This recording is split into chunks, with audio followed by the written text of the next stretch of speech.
So today I'm going to talk about high energy dogs. Now, it's often a misconception that we need to give these dogs stuff to do all the time. So let's say we're talking about particular breeds. So for example, collies, beagles, spaniels, they are working breeds, and absolutely we need to give them mental stimulation, environmental stimulation, but that does not mean every minute of every day.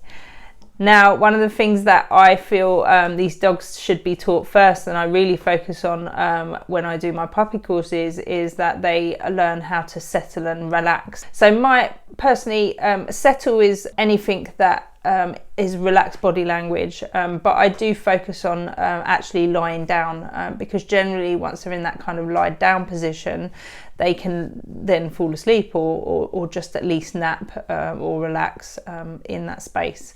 Now, it's not an obedience style down, it's an actual relax and just you'll see relaxed body features, sniffing and looking around. It takes a bit of work, especially if you've already taught her down and then that dog thinks, right, I'm going to sit like this, I'm going to lay like this. That's not a relaxed down. Actually, we need to actually teach them to relax completely. Now, if you don't do this and you're spending, say you do 5 walks a day, play with them constantly, provide them loads of great interactive feeding, which is really important, train them 5 hours a day too, and then on top of that, play with them, if I haven't said that already, you are setting yourself up for a dog that is not going to stop. Basically, you will build stamina, which means that they will last longer and you won't be able to keep up with them, and they will drive you insane. So actually, what you should focus on a little bit more of is making sure you take play to a level where it's not over the top, so that they can shut off. So, your typical ball players out there that are constantly throwing that ball for that collie up and down in the park constantly, where the dog would go on for all day, 24 hours a day, if you would let it, it's not healthy. They need to be able to relax down. And if, say, you take them out for long walks and then on top of that you're playing, you're bringing them back with as much energy as you went there with. If you go and do exercise, it increases adrenaline and endorphins, which makes you feel good and you want more. You don't always want to go and do the exercise at the beginning, but afterwards you feel good, and that's what happens when you're doing loads of stuff with your dogs. On top of that, if you're training, there is such a thing as overtraining.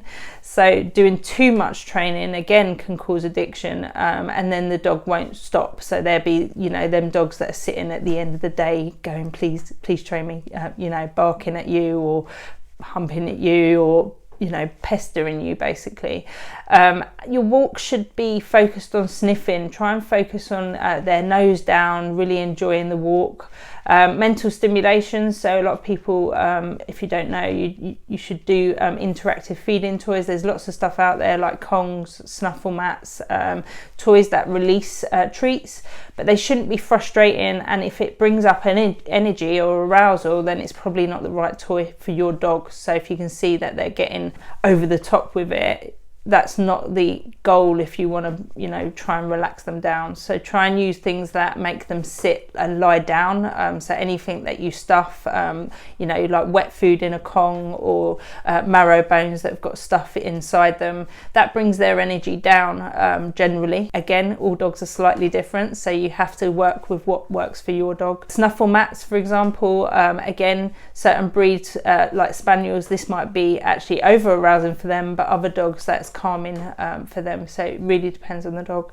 But if anything, I'd really work on a solid settle. And as I said, I start off with just them settling on a mat, and you can start off by just throwing treats, capturing calm behavior, relaxed body positioning. You'll know your dog's features when they are semi-relaxed. If you can capture that first, and then you can work in them actually lying down, relaxing down, and sleepy eyes, and building on to the point where you can do that in different places. And like I say in any of the other videos, it's important that you strengthen that behavior everywhere, because you can't just have them relax down in the living room if you want them to relax outside at a restaurant too. So you have to work in different places till that dog solidly knows that I relax everywhere when my owner does nothing.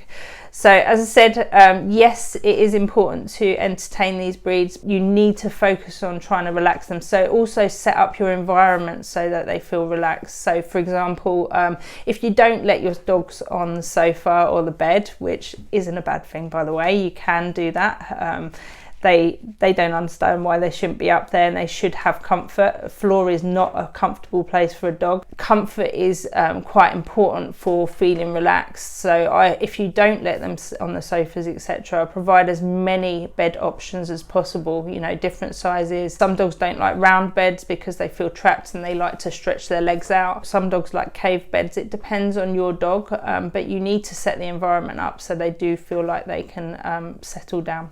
And also, obviously, you know, if visitors come and they tend to be up and aroused, that's when you'd, you know, get your calming toys or treats or interactive feeding toys out. And also it's a great time to work on the settle, but you need to do the work before visitors come, before you take them to the restaurant. You need to do it where there's nothing about first, before you add in small amounts of distractions and then work on the big distractions. Hope this helps. Please feel free to leave comments below. I'd like to hear your feedback, and of course like and subscribe.